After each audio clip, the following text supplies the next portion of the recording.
Boa, pessoal! Esse vídeo é um vídeo inicial de uma série que eu começo hoje falando sobre questões com as crianças. De acordo com as leis biológicas, de acordo com um pouco mais da minha experiência clínica.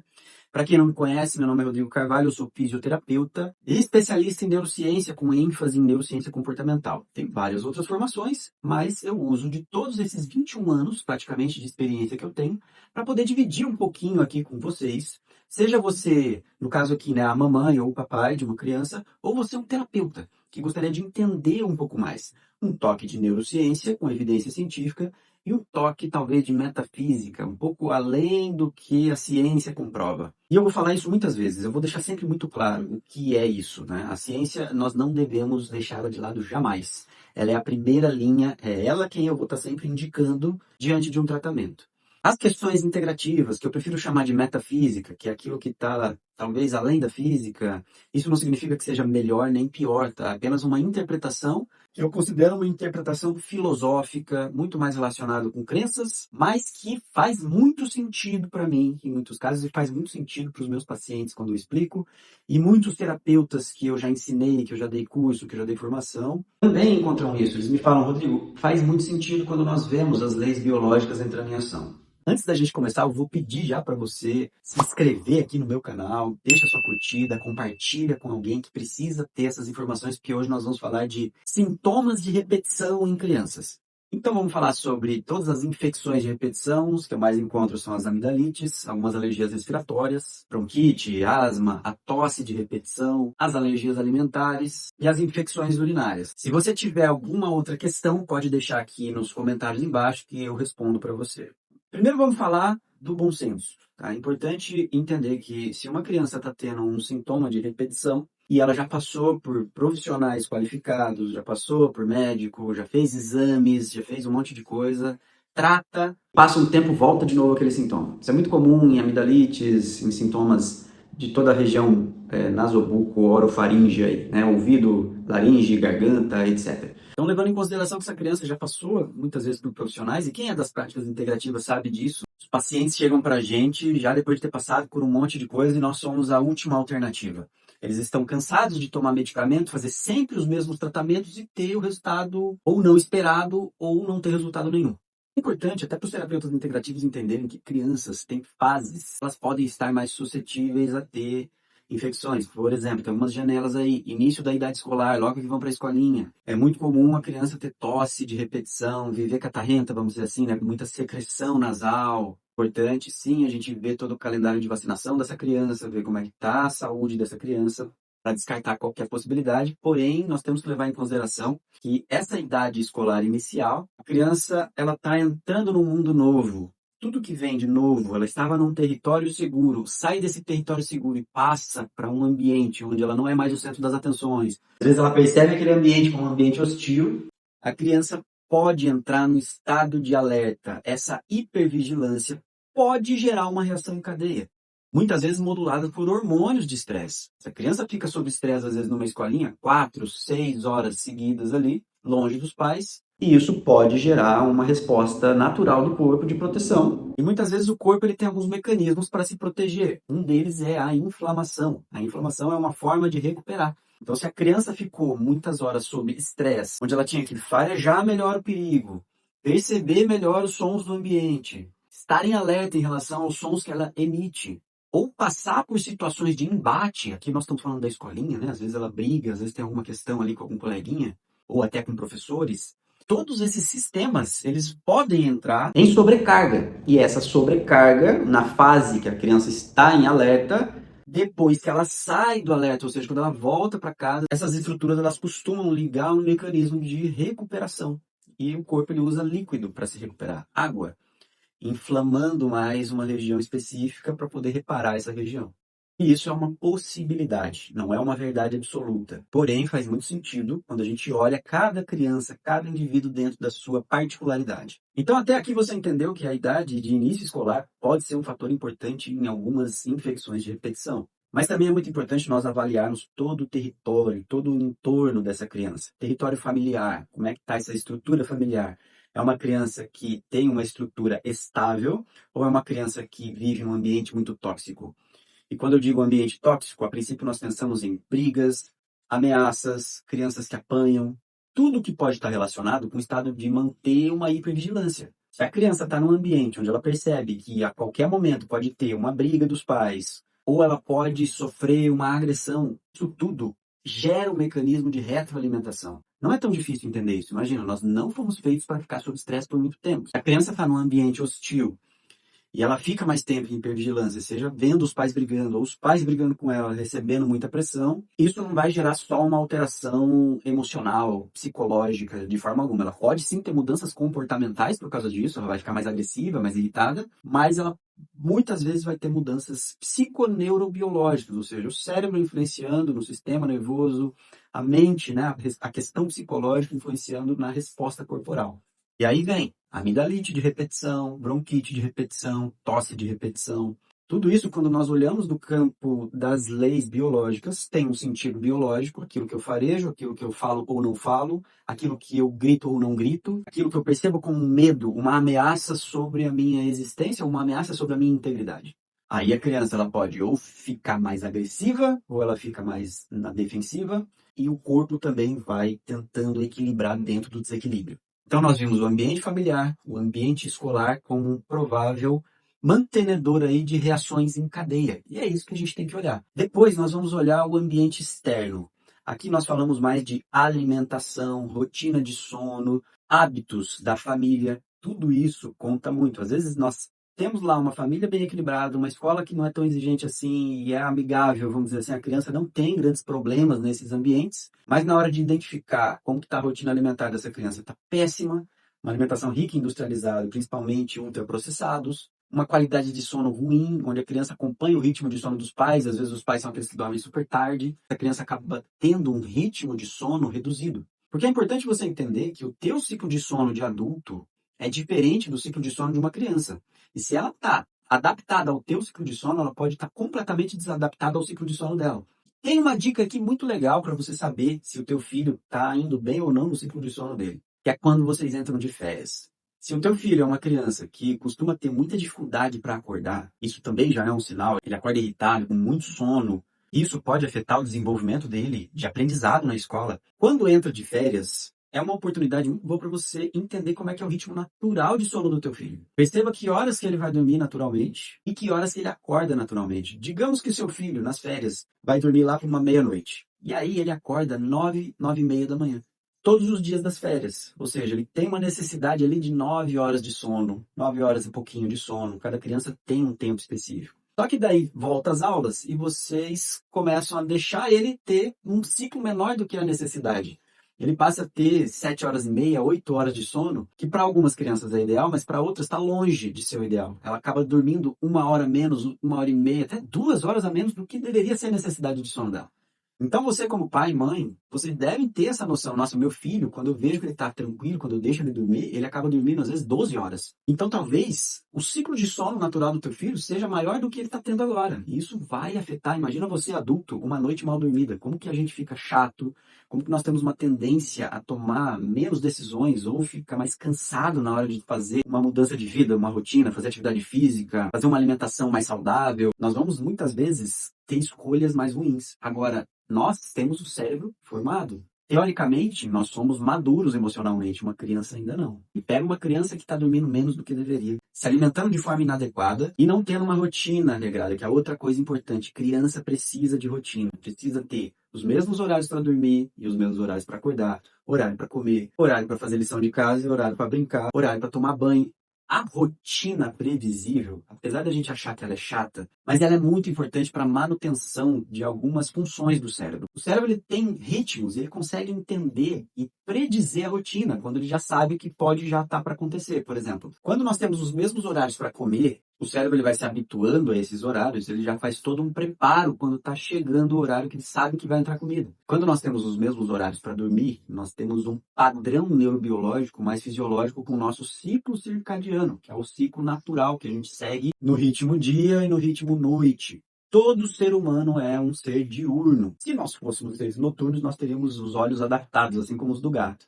Mas como seres diurnos, nós temos que entender que existem pessoas que são mais matutinas, mais vespertinas, e algumas estão no meio termo, que são chamados intermediários. Nas crianças ainda é muito difícil de entender, de saber se o teu filho é mais matutino, mais vespertino. Saber disso é importante para você já ter como conhecimento, até para saber qual é o teu ritmo. O matutino é aquele que naturalmente dorme mais cedo e acorda naturalmente mais cedo.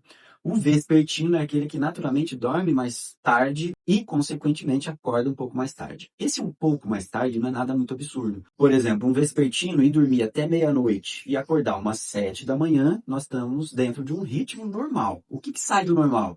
Uma pessoa que vai dormir 2 horas da manhã e acorda lá perto do meio-dia, 11 horas. Por mais que às vezes teve um sono longo, ele não está dentro de um ritmo biológico natural do ser humano. E isso vai afetar o ciclo de sono normal. Um adulto já dá problema pra caramba, imagina uma criança. E lembrando, a criança tem necessidades de tempo de sono diferente. Enquanto nós adultos temos lá de 7 a 9, algumas crianças, dependendo da idade, dependendo do perfil, elas podem ter até 12 horas de sono de necessidade. Isso não é uma regra absoluta, mas é algo para a gente ficar de olho e você pode usar as férias para poder entender melhor qual é o ritmo natural do teu filho, pelo menos o tempo de sono ideal dele. E aí o que você faz? Sabendo disso, nossa, descobri que o meu filho precisa de 9 horas de sono, numa média. Então o que você vai fazer? Se você percebe que ele está dormindo 7 horas e meia, 8 horas, ele está dormindo uma hora e meia menos, você como pai, você como mãe, vai começar, todo mundo da casa, a trazer esse horário de sono um pouquinho mais cedo. Faz higiene do sono, ritual de desligamento, baixa as luzes depois que o sol se pôr, menos estímulo, telas, zero telas, principalmente para as crianças. E se você, como adulto, não está conseguindo ter um hábito para você, imagina para o teu filho. Então, quem parte do princípio de eu tenho um cérebro maduro e eu sou adulto o suficiente para saber que eu preciso melhorar os meus hábitos para ajudar a melhorar os hábitos do meu filho, eu espero que você, tendo essa consciência, comece cada vez mais a ter essa mudança de forma muito séria e muito definitiva.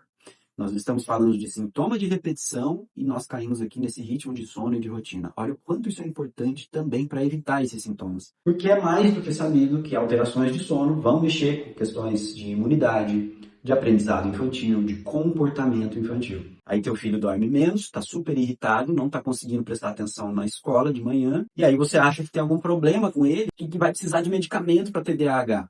E claro que a gente precisa investigar sim, ele precisa às vezes passar por uma consulta e por uma avaliação e exames, isso demora, não é tão simples assim. Mas antes de tudo isso, é importante olhar para isso que eu falei. Saber a importância dessa rotina e o quanto ela pode influenciar na saúde física, na saúde mental da tua criança. Então falamos de alguns sintomas que nós temos que prestar atenção. Todo sintoma, nós podemos pensar neles como um mensageiro. Todo sintoma de repetição é mais ainda. Se está se repetindo, é porque tem algo que está errado. Então, antes de você se perguntar o que o meu filho pode estar pegando, se pergunta também o que o meu filho pode estar vivendo. O que dentro da percepçãozinha de uma criança pode estar sendo captado como algo hostil, algo que pode estar mexendo no ciclo natural dela, ou algum nutriente, ou alguma coisa que ela pode estar deixando de ter que pode estar influenciando nisso. Essa é uma visão integrativa de bom senso. É você saber que nem sempre é conflito e que às vezes pequenos ajustes que você pode fazer na rotina, na alimentação, pode fazer uma diferença enorme na sua saúde, na saúde do teu filhote e de toda a família. Tu tem essa consciência. E aqui vamos entrar um pouquinho mais nas leis biológicas, na metafísica, quando a gente fala de alergias e quando nós falamos de infecção urinária. Primeiro, alergias. Vamos começar pelas alergias alimentares. Então, é muito comum bebezinhos com APLV, que é a alergia à proteína do leite, ou as intolerâncias à lactose, que vão se manifestar de várias formas, tá? Dentro de uma forma simbólica, nós podemos associar o leite como uma ligação muito forte com a mãe. E antes de você me condenar falando, nossa, então eu tô ferrado, é tudo culpa da mãe, ou, meu Deus, que viagem, né? O leite está relacionado com amamentar, e aí a criança tem um conflito, ou a mãe tem um conflito com isso, e aí vai gerar uma alergia de forma psicológica e mágica. Não é assim que funciona. Vamos entender uma coisa. O cérebro humano é extremamente complexo. E ele funciona como um computador neurobiológico. Como se tivessem programas de sobrevivência já instalados. E tudo que está acontecendo, o cérebro está captando através dos sentidos. Visão, audição, olfato, tato, paladar. Então tudo que a criança capta, que possa ser percebido como um perigo, podem gerar uma reação em cadeia em estruturas bem específicas. Então a gente pode supor que uma intolerância à lactose ou uma alergia à proteína do leite pode ter alguma relação com mães que tiveram algum tipo de conflito, até a própria dificuldade em amamentar, as inseguranças, os medos. Mas, Rodrigo, você está falando das mães, o que isso tem a ver com a criança? Aqui eu vou falar da minha prática clínica. Isso não tem nada de científico, porém eu vejo isso há muitos anos. É como se a criança estivesse dividindo a percepção com a mãe. Aquilo que a mãe vive, de medos, incertezas, dificuldades, a criança pode estar percebendo da mesma forma.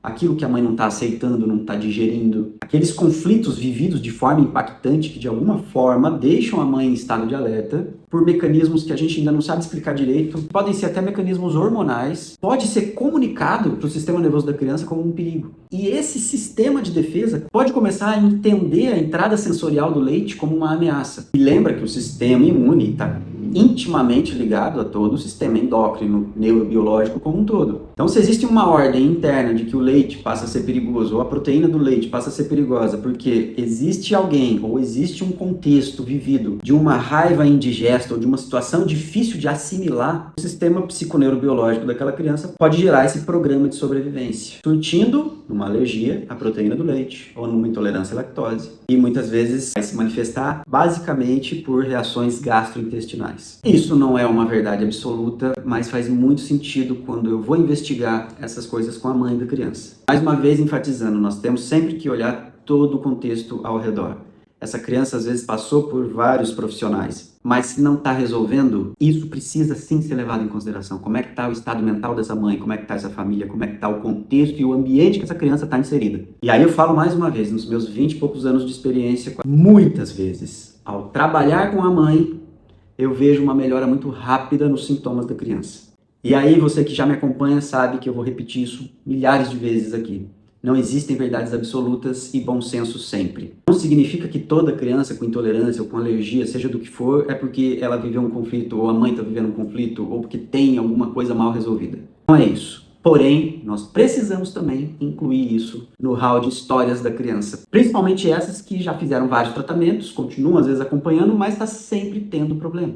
E as infecções urinárias? Aí nós vamos entrar mais um pouco nessa viagem das leis biológicas, que eu gosto tanto, me faz muito sentido, e que acaba me dando uma diretriz filosófica muito legal, muito bacana, para poder acompanhar esses quadros que não melhoram no tratamento convencional. Para pensar junto comigo, como os animais demarcam território na natureza. A maioria dos animais, mais ainda os mamíferos, eles usam a urina para demarcar o território, para deixar sua marca. É aqui que eu estabeleço os limites do meu território. O ser humano tem um programa biológico arcaico, ainda em funcionamento, onde conflitos territoriais podem gerar uma reação em cadeia, fazendo com que toda a estrutura de rim, ureter, enfim, todo o trato urinário, incluindo a bexiga e a uretra, eles podem gerar um mecanismo de defesa, com um sentido biológico que é o seguinte: se eu estou vivendo um conflito no meu território, eu preciso modificar a minha urina de alguma forma para ela ficar com um cheiro mais forte e eu conseguir fazer uma demarcação melhor. E às vezes o corpo, o cérebro, o psiquismo, o sistema como um todo, ele se modifica até para permitir que bactérias façam esse trabalho com mais eficiência, modificando a consistência e o cheiro dessa urina. E muitas vezes é uma solução biológica. Então você pega aquela criança que de repente nasce um irmãozinho e ela perde o espaço, ela perde a atenção da mãe, ela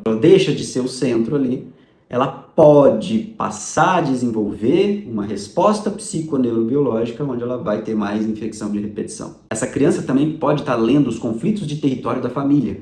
Um pai que está tendo um problema no trabalho, uma mãe que está tendo um problema no território dela, às vezes também no trabalho, às vezes com família, com parente, com o que for. Então, o que é o território? O território é todo o ambiente expandido que aquela criança está inserida. Seja na escolinha, seja em casa, ou o território dos pais, que é como se ela fizesse uma transferência, né? Principalmente o da mãe, porque a criança muitas vezes ainda tem uma ligação de sobrevivência muito forte com a mãe. Nós vemos isso muito intensamente até os 3 anos, mas ainda permanece ali até uns 6, 7, 8 anos, essa ligação dos conflitos da mãe com o conflito da criança. Aí eu falei das alergias alimentares, mas não falei das alergias de pele. A alergia de pele é um pouquinho mais complexo, lembrando mais uma vez, vamos levar em consideração que essa criança já fez exames, já passou por médico, já fez vários tratamentos e ela continua com alergia de repetição. Criança é muito comum ter urticária, ou as dermatites, né? Dermatite de contato, dermatite atópica. Então, para você entender melhor como que é o contexto que teu filho pode estar inserido e pode estar gerando uma alergia de pele, vamos entender essa linguagem simbólica, essa linguagem bonitinha, metafísica das leis biológicas que eu gosto bastante, onde nós entendemos que a pele ela é um tecido de contato.